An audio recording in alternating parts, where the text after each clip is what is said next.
Hi good evening, this is Qaiser Bari from बारी law associates. आज की जो वीडियो है वो लाइसेंस रिवोक के हवाले से है कि होम ऑफिस जो है अब आपका लाइसेंस जो है, स्पॉन्सर लाइसेंस जो है उसको रिमोटली उसको रिवोक कर सकता है। और उसमें जो 6 एसेंशियल ड्यूटीज़ जो हैं वो कहीं गई हैं कि अब अगर कोई स्पॉन्सर लाइसेंस कंपनी का जो ए हो है, ऑथोराइज्ड ऑफिसर जो है, की पॉइंट ऑफिसर जो है, वो अगर 6 ड्यूटीज़ अपनी पूरी नहीं करता, मैनेजमेंट ऑफ अ की पर्सन जो है नंबर 1।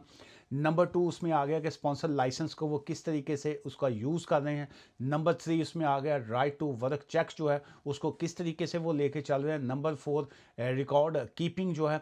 और नंबर 5 इसमें आ गया टाइमली रिपोर्टिंग ड्यूटीज़ जो है। और नंबर 6 जो है वो एसएमएस पोर्टल के ऊपर आप बहुत सी जो वो आपसे मुख्तलिफ़ चीज़ें पूछते हैं। अब आप अगर उसका 10 डेज़ में रिप्लाई नहीं देंगे तो वो आपका लाइसेंस जो है वो इमीडिएट बेसिस के ऊपर उसको जो है वो रिवोक कर सकते हैं। अब उसमें मज़ीद जो इन्फॉर्मेशन आपके साथ में शेयर करना चाह रहा हूँ वो ये है कि होम ऑफिस जो है उनकी जो ये जो कंप्लाइंस के हवाले से स्पेशली है, क्रॉस चेक जो है वो इसको वो करेंगे आपकी कि directly with the home office जो है विद जो एचएमआरसी है उसके साथ।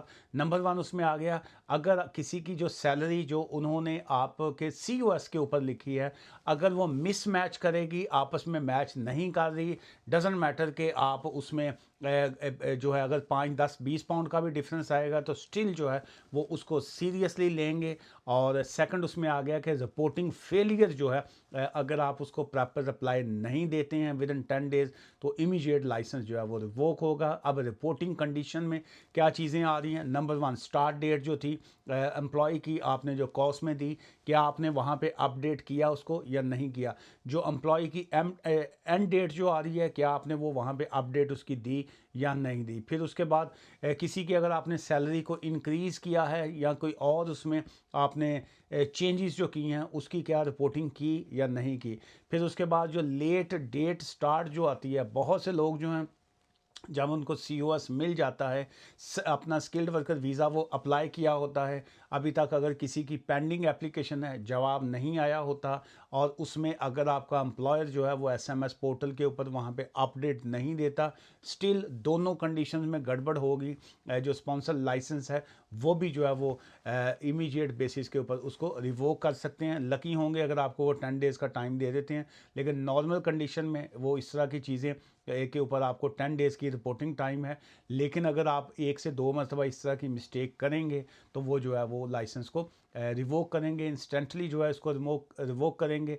और फिर ये जो लेट स्टार्ट डेट आ जाती है, फिर सिक लीव जो है वो आ जाती है, एब्सेंस जो है, क्या आपने उसको वहाँ पे सिस्टम पे अपडेट किया कि जी को मेरा एम्प्लॉय जो है वो 1 महीने की छुट्टी पे चला गया, वो आउट ऑफ द कंट्री है, उसकी मैंने सैलरी का कैसे मैनेज किया, क्या मैंने उनको सिक लीव जो थी वो दी है या उनको हॉलीडे लीव दी है, क्या किसी की मैटरनिटी लीव जो थी वो उनको पे की गई, क्या उनको उनकी जो छुट्टी जो थी उसका मेडिकल रिकॉर्ड आपने अपने पास रखा या उसको किस तरीके से जो है आपने मैनेज किया। सो बहुत सी ऐसी चीज़ें हैं जो यूके स्पॉन्सर लाइसेंस कंप्लाइंस के हवाले से अब इसमें सख्ती का एलिमेंट जो है वो लेके इसको आ रहे हैं और हो चुका है। और ये प्रैक्टिकली मैं आपको बता रहा हूँ कि इसमें बहुत से लोगों के अभी रीसेंट जो हैं कुछ कपल ऑफ डेज़ की अगर मैं बात करूँ या मैं आज की बात करूँ तो बहुत से लोगों के जो है इसी बेस के ऊपर जो है लाइसेंस को रिवोक किया गया है। लाइसेंस रिवोक इसका मतलब है लीगली तौर पे जो आपका एम्प्लॉय वहाँ पे काम कर रहा है वो अब ये कहे कि मुझे तो नहीं पता था कि लाइसेंस रिवोक है, मुझे तो 60 डेज़ का नोटिस नहीं आया। लेकिन कानूनी तौर पर जब स्पॉन्सर लाइसेंस रिवोक है तो इसका मतलब है कि आप आगे कंटिन्यूसली उसको एम्प्लॉयमेंट या बाकी चीज़ों को नहीं कर सकते। अगर कोई कहे कि मैंने तो जी इसको चैलेंज किया हुआ है, जुडिशियल रिव्यू पे गया हुआ हूँ, बाकी चीज़ें चल रही हैं, तो अनटिल जो है ये चीज़ों को हम जो है ये सारा कंप्लाइंस जो है ये ओके है, इट्स नॉट अ ओके। सो अगर किसी का स्पॉन्सर लाइसेंस, ऑब्वियसली मैं यहाँ पे आपको ये इन्फॉर्मेशन दे रहा हूँ, it's not a legal advice.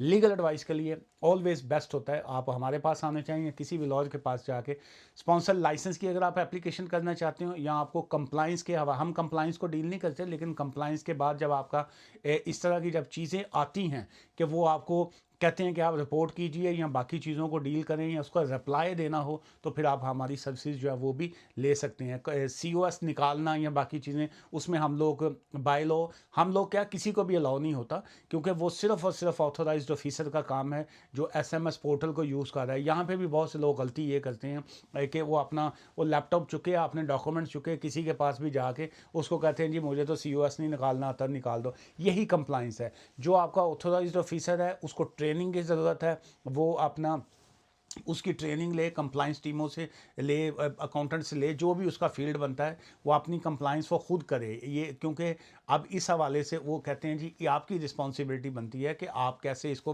आपको अगर पता ही नहीं है कि मैनेजमेंट कैसे करनी है, आपको पता ही नहीं है SMS पोर्टल कैसे यूज़ करना है, आपको पता ही नहीं हो आपने COS को कैसे निकालना है, SMS पोर्टल के ऊपर रिपोर्टिंग को कैसे करना है, तो आप बिज़नेस को कैसे रन कर रहे हैं। सो दैट्स मीन कि आप कंप्लाइंस पूरी नहीं कर रहे हैं और आप खुद के साथ भी ज़्यादती कर रहे हैं, आप कंपनी के साथ भी, और जो लोग आपके साथ जुड़े हुए हैं जिनको आप वीज़ा ग्रांट करते हैं, स्किल्ड वर्कर वीज़ा जिन्होंने लिया होता है, सो उनके साथ जो है वो ज़्यादती हो जाती है। सो इसलिए इस तरह की चीज़ों का ख्याल रखना जो है ये ऑथराइज्ड ऑफिसर का काम है कि जो कंपनी को मैनेज कर रहा है कि वो चीज़ों को आगे कैसे लेके चले। सो हम मुझसे मिलना चाहते हो, मैं ब्रैडफर्ड में पाया जाता हूँ जी, बारी लॉ एसोसिएट, लेकिन आप जो है फ़ोन एडवाइस या फेस टू फेस जो है वो उसके लिए अपॉइंटमेंट बुक कर सकते हैं। ऑब्वियसली मैं फ़ीस चार्ज करता हूँ, ये sponsor licence, skilled worker visa, और सिर्फ हम लीगल काम करते हैं। बाइंग एंड सेलिंग वीज़ा जो है ये क्राइम है, और इसके हवाले से गवर्नमेंट अब सख्ती से अमल कर रही है कि जो लोग वीज़ा ख़रीदते हैं,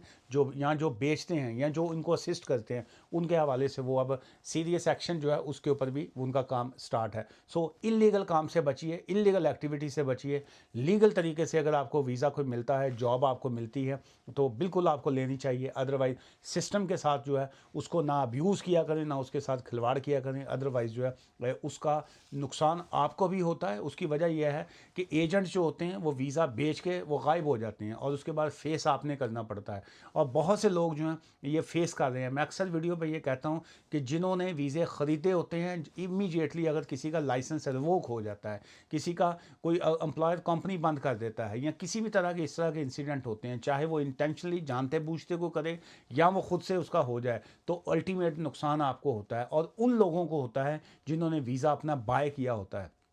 बहुत से लोग जो हैं उनका फ्यूचर जो है वो दांव पे लग जाता है। बहुत से लोग फैमिलीज़ के साथ हैं, बच्चों के साथ हैं, या सिंगल हैं, जो भी उनके मामला हैं। सो अगर आप जब गलत काम करते हैं तो अल्टीमेट उसका नतीजा जो है वो गलत ही निकलता है। जो बेचने वाला है वो तो बेच के निकल गया, पैसे वैसे कमा लिए उसने, 5 7 10 वीज़े बेचे उसने, चंगा लाख 1.5 लाख पाउंड इकट्ठा कर लिया, वो निकल गया। अल्टीमेट फेस आप करते हैं, आपके बच्चे करते हैं, आपके पीछे जो बैक होम फैमिलीज छोड़ के आई होती हैं वो फेस करती हैं, और उसका कोई अल्टीमेट हल नहीं होता कि आप किसी वकील के पास जाके ए जी मेरे नाल हो गया हूँ मैं की करना, अगले ने की करना है, कुछ भी नहीं करना।